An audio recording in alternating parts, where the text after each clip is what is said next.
If you're a beginner and you want to learn more about how to control your water with watercolor, come and join me and I'm going to show you a couple of different examples and help you through the process. So the 4 different categories I want to show here, the first is wet on wet, then I want to be able to show you wet on damp, and then what I call wet on moist, and then lastly wet on dry. Now truly when it comes to watercolor, there's really only 2 different types. It's either wet or it's dry. Now the different layer of wet depends on how much water you're putting on your paper. Now as you improve in your watercolor, you'll have different type of knowledge or experiences with your paper. So for an example, you don't often do a wet on wet where you just throw your water on and then you start painting. Sometimes you want the water to absorb in your painting before moving on. Now with wet on wet, you can actually put pigments on first to blend the colors, or in this example, I'm just showing you a quick little example on how you can basically create, skyscape in here. So as you drop your paint, your pigment into it, the wetness of your page will actually bleed these around to kind of create this different texture. Now if you're going to add in other pigments in here, they will react in different ways depending on how wet overall your pigments are. I'm trying to just create an example of different clouds up in the sky.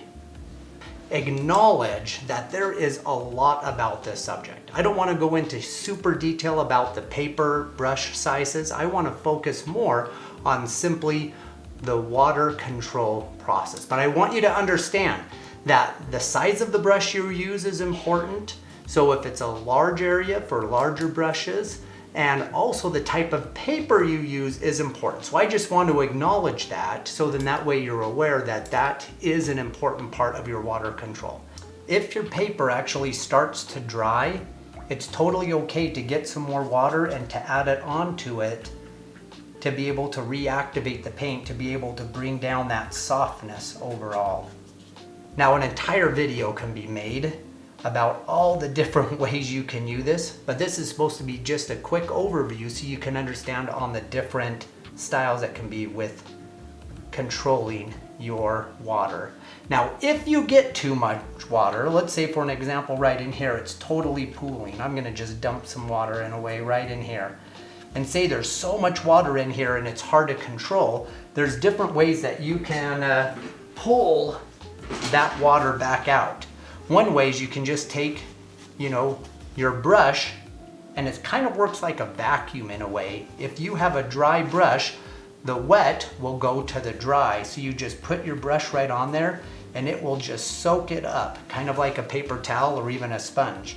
You can even come in with the paper towel if it's super wet and you can just dampen, get that water off of your page so that way you're controlling the water. You don't want big pools on your page, because it will affect the way your pigments are working. The second example I want to show you is damp on wet. For this purpose, I'm going to actually come in here with my bigger brush and I'm going to just wet the entire page, get it nice and wet. So I'm kind of going to use the example of number 1 in here and then show how damp on wet can come upon it right afterwards. So I'm going to just add some pigment. One of the nice things about this technique is think about perspective and distance.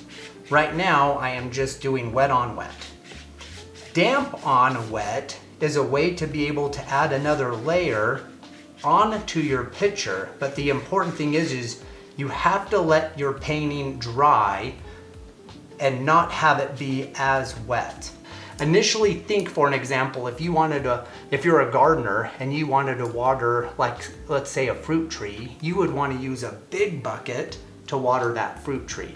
But if you were just doing a smaller plant, let's say a tomato plant, you might want to use a smaller bucket. And let's say you had a house plant, you want to just use a little container. You wouldn't want to pour a gallon of water on a house plant. Similarly, that's how watercolor is. If you want to cover a large piece of paper, you need a larger brush. If you're working with a medium-sized piece of paper, you want to use a smaller brush, a medium size. And then when you get down to smaller areas, you want to get into a smaller brush. The reason why is each of these brushes hold a different amount of water. So depending, if you're trying to control that water, make sure you're using the proper brush. See how the different pigments work with each other. Now it's not as dramatic and soft as we would see in the wet on wet technique, but because this is a little damp, it still holds its shape, but it does not completely mist out over the entire page, which is what we want to accomplish. We don't want it to completely disappear. We want to create a sense of maybe these are, you know, grass leaves that are deep in the forest, but we don't want to be able to see the details of what's happening on them. Now it's important that as it dries, this is actually drying pretty quickly as a piece of paper, it's a warm day here, you have to hit it at the right time. The first example was really wet. This one, it actually was able to dry for about 30 seconds, 40 seconds. And the last one, it's gonna dry about a minute. So let's move on to number 3. So then that way we can see what moist on wet will actually show. The other important thing is the type of paper you use. I just briefly want to go over it so that way you have a better understanding. There's cold press, hot press, into, well, rough paper, as well as cotton or canvas paper. Each of these different papers work differently with water. The rougher the paper typically will hold the water and absorb the water a little bit differently in compressing to get into a hot press, which is more smooth. Usually the water doesn't absorb as quickly and it kind of glides on the surface. Okay, on number 3, this is wet on moist. So the different levels of wetness progressively get drier through the process. So this is definitely not super wet. You have to start off as it being wet so the paper can absorb the water, but you want to give it a moment or two for the water to absorb and dry a little on it. Now timing is important. As you do more watercolor, what will happen is you'll be able to understand when to use these different techniques. Now this technique, similar to damp on wet or wet on damp, is to still get a little misty aspect. So say for an example, here we are, we're gonna just put in a quick little leaf here, and this is showing. Now in this leaf, we wanted to add some veins. Now as the paper dries, what it's going to do is be able to create that technique of light veins or light pigment going through the wetness, or I should say the moistness of the paint that's existing on it. You can still totally see the shape of what you're trying to accomplish, but the nice thing is it still has very soft edges. This usually is done when you want to do smaller detail in your pictures and you don't want to cover a large area, which is totally okay. But you want to keep the shape of what you're doing, where in the wetter processes, you kind of lose that. It's definitely more misty, where in this shape, you can definitely see what you are trying to accomplish overall. Now we're moving on to wet on dry. This is where the paper is completely dry. Now this could also be after you've already painted something and you've let your paint dry and then you're coming back and putting details onto that page.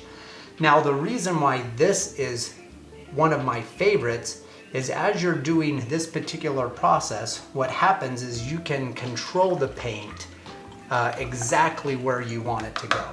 If you can notice the difference between the two, when it is wet on dry, the edges are completely sharp. they don't bleed out onto your page. So you're able to get something that you can definitely see those details on.